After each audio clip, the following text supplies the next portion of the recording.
매일 드리는 기도를 드리심으로 10월 13일 금요일 새벽 기도회를 시작하겠습니다. 하나님 아버지, 새 하루를 주셔서 감사합니다. 아침마다 새로우신 주님의 인자와 자비를 찬양합니다.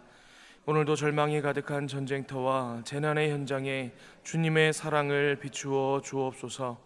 부모 없는 아이들, 가족 없는 노인들을 돌보아 주옵소서. 이 나라에 평안을 주시고 복음 통일의 시대를 열어 주옵소서. 교회와 가정에서 믿음의 대가 잘 이어지게 하시고 성령님의 인도하심에 따라서 저희 교회의 5대 본질인 예배와 교육과 선교, 성도의 교제와 봉사에 힘쓰게 하옵소서. 모든 교육자들이 성령님으로 충만하게 하시고 모든 성도들이 하나님의 말씀을 따라 행진하여 가게 하옵소서. 예수님의 이름으로 기도드립니다. 아멘. 찬송가 212장입니다. 찬송가 212장을 함께 찬송하겠습니다.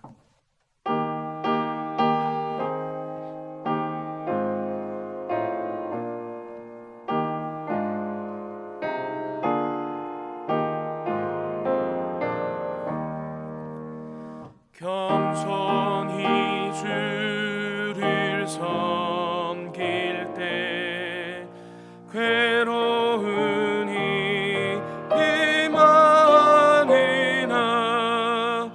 구주여 내게 힘주사 잘 감당하게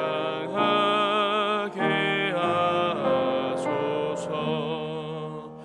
인자 한 마리를 가지고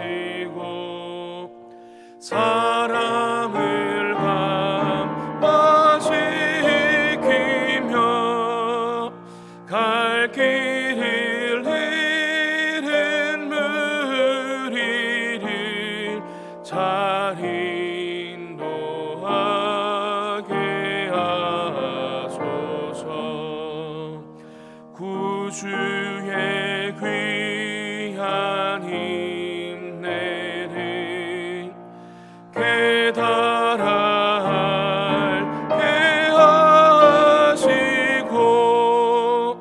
굳건한 믿음 주셔서 늘 승리하게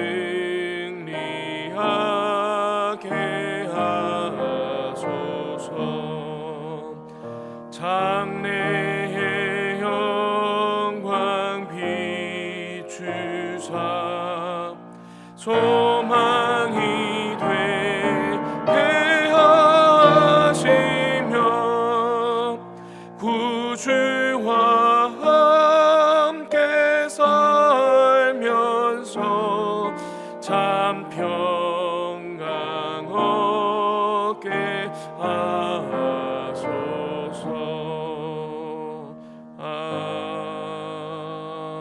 아멘. 오늘 우리에게 주신 하나님의 말씀 잠언 26장입니다. 미련한 자에게는 영예가 적당하지 아니하니 마치 여름에 눈 오는 것과 추수 때에 비 오는 것 같으니라. 까닭없는 저주는 참새가 떠도는 것과 제비가 날아가는 것 같이 이루어지지 아니하느니라. 말에게는 채찍이요 나귀에게는 재갈이요 미련한 자의 등에는 막대기니라. 미련한 자의 어리석은 것을 따라 대답하지 말라. 두렵건대 너도 그와 같을까 하노라. 미련한 자에게는 그의 어리석음을 따라 대답하라. 두렵건대 그가 스스로 지혜롭게 여길까 하노라. 미련한 자 편에 기별하는 것은 자기의 발을 베어버림과 해를 받음과 같으니라. 저는 자의 다리는 힘없이 달렸나니 미련한 자의 입에 잠언도 그러하니라. 미련한 자에게 영예를 주는 것은 돌을 물매에 매는 것과 같으니라. 미련한 자의 입에 잠언은 술 취한 자가 손에 든 가시나무 같으니라.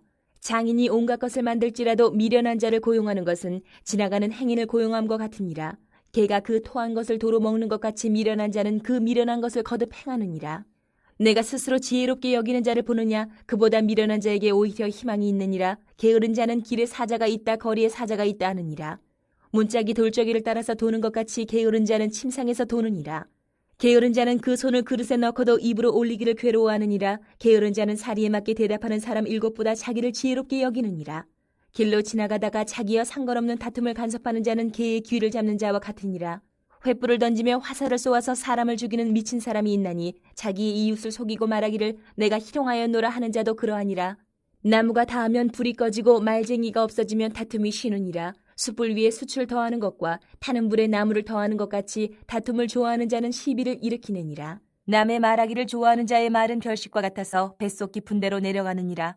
온유한 입술에 악한 마음은 낮은 은을 입힌 턱이니라. 원수는 입술로는 꾸미고 속으로는 속임을 품나니 그 말이 좋을지라도 믿지 말 것은 그 마음에 7가지 가증한 것이 있음이니라. 속임으로 그 미움을 감출지라도 그의 악이 회중 앞에 드러나리라. 함정을 파는 자는 그것에 빠질 것이요 돌을 굴리는 자는 도리어 그것에 치이리라. 거짓말하는 자는 자기가 해한 자를 미워하고 아첨하는 입은 패망을 일으키느니라. 잠언 26장은 미련한 자의 책이라는 별명을 가지고 있습니다. 26장 안에 여러 형태의 미련한 자들이 등장합니다. 1절부터 11절은 미련한 자, 또 그 이후에는 교만한 자, 게으른 자, 다툼에 간섭하는 자, 이웃을 속이는 자, 또 다툼을 좋아하고 남의 말하기를 좋아하는 자, 입술로 꾸미는 자, 함정을 파는 자, 거짓말하는 자, 이런 미련한 자들의 여러 모습들이 담겨 있습니다. 이 미련한 자라는 직접적인 표현은 11절까지만 나오고 있지만 그 이후에 나오는 다른 부류의 사람들도 사실 모두 하나만 알고 둘은 모르는 미련한 자들입니다. 본문에 많은 내용이 있지만 오늘은 특별히 20절에서 22절까지의 말씀, 다툼을 좋아하고 남의 말 하기를 좋아하는 자들에 대한 말씀을 중심으로 하나님 말씀 듣기를 원합니다. 먼저 20절에서 21절입니다. 나무가 닿으면 불이 꺼지고 말쟁이가 없어지면 다툼이 쉬느니라. 숯불 위에 숯을 더하는 것과 타는 불에 나무를 더하는 것 같이 다툼을 좋아하는 자는 시비를 일으키느니라. 사람들 사이에 이 다툼이 있을 때를 보면 우리가 그 불을 지필 때 나무를 땔감을 넣지 않습니까? 그 땔감을 넣는 것 같이 가만 보면 사람 사이의 다툼에도 그 다툼의 땔감과 같은 재료가 있다, 원료가 있다라는 것입니다. 오늘 본문의 표현을 빌리자면 말쟁이가 그 다툼의 땔감이다라는 것입니다. 여기서 이 말쟁이의 다른 번역본의 표현들을 보니까 어떻게 되어 있냐면요, 고자질하는 사람, 험담꾼, 남의 말을 잘하는 사람, 이렇게 표현되어져 있습니다. 무슨 말입니까? 불이 나려면 일단은 불씨가 있든지 뭔가 점화제가 있어야겠죠. 그런데 막상 불이 붙었다 하더라도 이 불을 키우는 데 원료가 되는 나무가 없으면 그 불은 커지지 못하고 금방 사그라들어 꺼지고 맙니다. 불씨가 날아들어 불이 붙는 것을 완전히 막을 수는 없지만, 사람들 사이에 다툼이야 우리가 다 막을 수는 없겠지만, 어디서든 사람들 사이에서 다툼이 시작될 수 있겠지만, 그런데 가만 보면 그 다툼을 지속되게 하고 더 커지게 만드는 사람들이 있더라. 바로 남의 말을 잘하는 사람들이다 라는 것입니다. 여기 가서 이 말 옮기고 저기 가서 그 사람이 그랬다더라 이러면서 계속 다툼을 키우는 것이죠. 아마 본인은 그게 싸움을 키우고 있는 것이라고는 인식하지 못하고 하는 것일 수도 있겠습니다.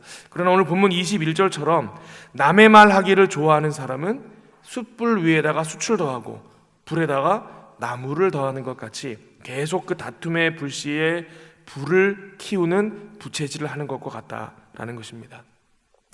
그런데 가만 보면 사람은 이 원래부터가 다른 사람들 칭찬하고 격려하는 것보다 다른 사람 험담하기를 더 좋아하는 존재인 거 여러분 알고 계십니까?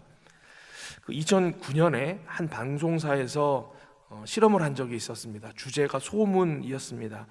여러분 보신 적이 있고 또 기억하시는 분들 계시리라 생각하는데요. 소문에 대한 실험을 했습니다. 가상의 방송 프로그램을 꾸민 거예요.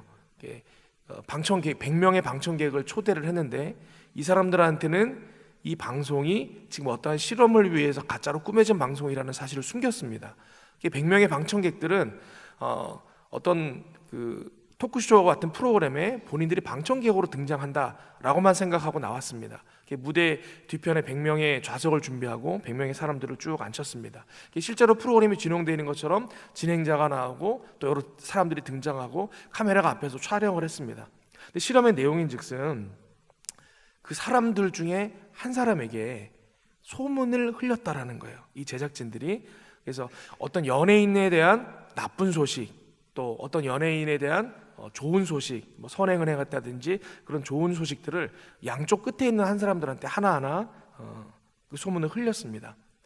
이게 방송 촬영이 진행되다 이제 1시간 정도 지난 이후에 중간 쉬는 시간이 돼서 다 이제 휴식 시간을 갖자고 말하고 다 쉬는 타임이 됐습니다. 그러던 중에 나와서 이제 확인을 한 것이죠. 이 소문이 방송하는 중에 어디까지 퍼졌는지 확인을 해봤더니 부정적인 소문의 씨앗을 퍼뜨렸던 그쪽 한쪽에서부터는 소문이 퍼지기 시작을 했는데 그 100명 중에 81%가 그 방송이 진행되는 1시간 사이에 소문이 퍼졌다라는 것입니다. 사람들이 방송이 진행되는 중에도 앉아서 휴대폰으로 뭐 옆 사람에게 전달을 했든지 아니면 속닥속닥 하면서 옆 사람에게 전달을 했다라는 것이죠.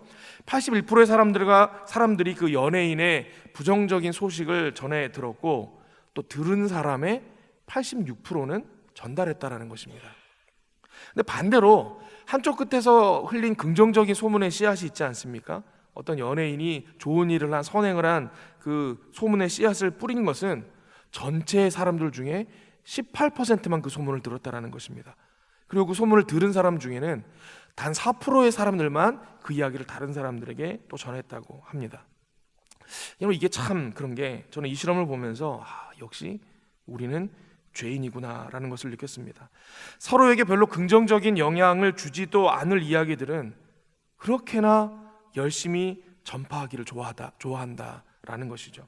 22절에 보니까 이 남의 말 하기를 좋아하는 사람들에게 일어나는 일이 나옵니다. 22절입니다. 남의 말 하기를 좋아하는 자의 말은 별식과 같아서 뱃속 깊은 데로 내려가느니라.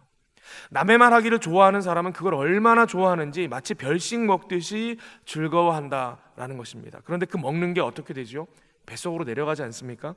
자만에서 이 뱃속이라고 표현된 용례들을 살펴보니까 이 뱃속이라는 표현은 위장과 같이 이 신체 기관을 지칭하는 것이 아니라 뭔가를 자각하는 내면의 자아를 표현하는 말입니다. 그러니까 험담을 자꾸 하면 그게 내 속으로 들어가 내 내면의 일부가 된다라는 것입니다. 그러므로 험담하면 험담할수록 나는 더 험담하는 자가 되어간다라는 것입니다. 믿음의 사람들이 사람을 세우고 격려하고 위로하는 말을 하는 사람이 되어야 하는데 자꾸만 다른 사람을 쓰러뜨리고 싸움을 일으키고 영혼을 파괴하는 말을 하는 사람이 된다면 여러분 얼마나 안타까운 일이겠습니까?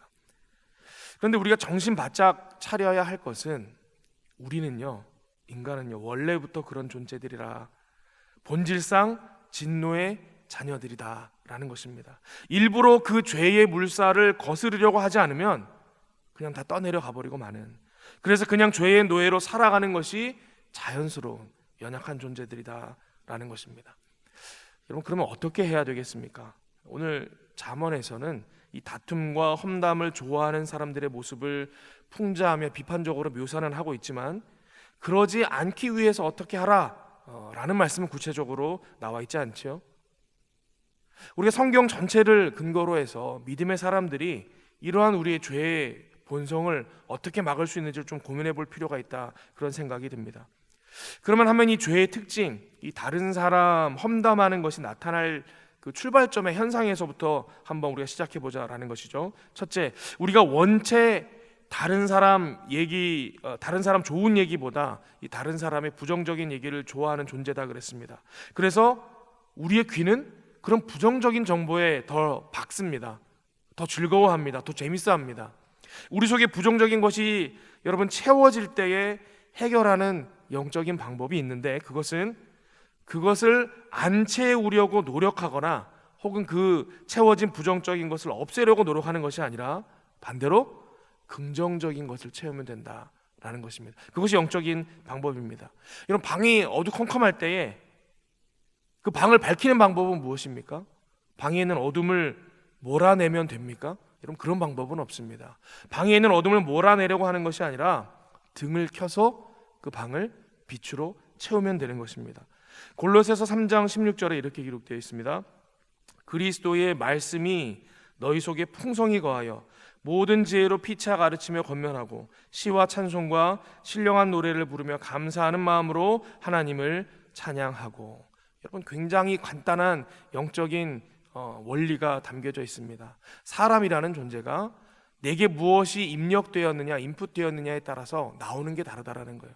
어떤 사람을 보니까 다른 사람들 험담하기를 즐겨하고 다른 사람의 마음을 상처 주는 이야기를 하는 그런 것을 즐겨하는 사람이 있습니다.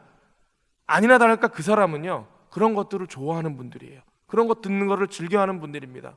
근데 반대로 어떤 분들은요, 입만 열면 감사가 나오는 분들이 있어요. 입만 열면 찬양의 목소리가 나오는 분들이 있어요. 입을 열면 누군가 사람을 살리는 말을 하는 분들이 있습니다. 그런 분들은 아니나 다를까 언제나 말씀으로 그 속을 채우시는 분들이다라는 것이죠. 이 골로새서 3장 16절에 말씀하고 있는 바가 그것입니다. 여러분, 서로의 영혼을 파괴하는 험담이 아니라 서로를 지혜로 가르치고 권면하고 우리 입술이 감사와 찬양으로 채워지려면 하나님의 말씀이 우리 속에 채워지면 된다라는 것입니다. 이 다른 사람에 대한 이야기, 험담거리가 아니라 오직 그리스도의 말씀으로 내 속을 채우는 신실한 하나님의 백성들 되시기를 바랍니다. 둘째, 이 다른 사람의 나쁜 점을 뒤에서 말하는 이 험담하는 말들은 우리가 아까 그 실험의 예를 들어서 보았듯이 도미노 같습니다. 어찌나 잘 퍼져나가는지 일단 출발하면 눈 깜짝할 사이에 80%가 넘는 사람들에게 전해집니다. 여러분, 이게 죄의 무서움이다라는 거죠. 계속해서 빠르게 번져나가서 모두 함께 죽게 만드는 거. 여러분, 이게 죄의 속성입니다. 어떻게 하면 모두가 이 함께 죽게 만드는 이러한 죄로부터 승리할 수 있겠습니까? 한번 따라해 봤으면 좋겠습니다. 나 한 사람이라도 깨어 있으면 됩니다. 예수님께서 십자가 지시기 전에 겟세마네 동산에 올라가셔서 기도하십니다. 혼자 올라가지 않으시고 제자 몇몇을 데리고 올라갔습니다. 베드로와 야고보와 요한을 데리고 올라가서 함께 기도하기를 원하셨습니다. 멀리 떨어져서 예수님 홀로 기도하실 때 제자들을 남겨두고는 너희들도 깨어서 나를 위해서 기도해라 이렇게 부탁하고는 기도하러 가시죠. 기도하러 가셨는데 한참을 기도하고 돌아와 보니까 이 제자들이 어떻게 하고 있었습니까? 다 자고 있었다라는 거예요. 근데 그 자고 있는 제자들을 보시고 예수님께서 이렇게 말씀하시는 거예요. 마가복음 14장 37절입니다. 돌아오사 제자들이 자는 것을 보시고 베드로에게 말씀하시되 시몬아, 자느냐? 네가 한 시간도 깨어 있을 수 없더냐? 여러분이 예수님께서 말씀하시는 이 뉘앙스를 잘 보세요. 돌아오사 제자들이 자는 것을 보시고 왔더니 제자들이 다 자고 있는 것입니다. 제자들이 다 자고 있었습니다. 그런데 그 다음을 보니까 누구에게 말씀하시느냐? 베드로에게 말씀하시되, 다 자고 있었는데 베드로에게 이야기하셨다라는 거예요. 시몬아, 자느냐? 네가 한 시간도 깨어 있을 수 없느냐? 여러분, 이 말의 뉘앙스는 무엇입니까? 베드로야, 너는 그래도 수제자 아니냐? 너 하나만큼은 깨어 있었어야 하는 것 아니냐? 우리 주님께서 그렇게 말씀하시는 것일지도 모르겠습니다. 여러분, 공동체가요, 전체가 다 잘 되고 전체가 다 사는 것은 어려운 일일지 모르겠습니다. 그런데 전체가 다 죄로 인해 상하고 전체가 다 죄로 인해 망하는 것은요, 한 사람만 깨어 있으면 막을 수 있습니다. 여러분, 사람들이 모이면 우리가 본질상 죄의 존재들이기 때문에 남의 뒷말하는 것 좋아하고 험담하는 것 좋아한다 그러지 않았습니까? 우리 교회 공동체 안에도 그런 모습 흔치 않게 볼 수 있습니다. 여기저기 3, 4, 5 사람들이 모여서 차 마시고 이야기하는 것을 가보면요, 그런 이야기들을 하는 것, 심지어 크리스찬들임에도 불구하고 그런 이야기하는 모습을 많이 볼 수 있습니다. 여러분들 그런 경험들 아마 많이들 하셨을 거예요. 근데 한번 상상해 보자는 거예요. 여기저기서 다른 사람이 이야기를 하고 있는 그 자리에서 누군가 한 사람이 정색하며 책상을 치며 그러는 거예요. 아니, 예수 믿는 사람들이 여기서 우리가 우리의 입술에 그런 말을 담을 수 있겠습니까? 우리가 그러면 안 되지 않겠습니까? 한 사람만 그렇게 이야기하죠. 더 이상 그 자리가 다른 사람 욕하는 자리가 될 수 없습니다. 그런 거예요. 한 사람이 깨어 있으면 우리 공동체 전체가 죽는 일은 막을 수 있다라는 것입니다. 여러분, 그 한 사람이 누구여야겠습니까? 저여야겠고 여러분 한 사람이어야 합니다. 언제나 깨어 있으므로 나 자신과 공동체를 죄로부터 지켜나갈 수 있는 저와 여러분들 되시기를 바랍니다. 오늘 말씀을 정리합니다. 여러분, 하나님의 사람, 특별히 잠언에서 지혜로운 사람은 다른 사람 험담하지 않습니다. 그러기 위해서 먼저 내 속을 하나님의 말씀으로 채워 넣어야 합니다. 그리고 나 한 사람이라도 깨어 있으면 됩니다. 그러면 이 험담하는 죄는 확산되지 않습니다.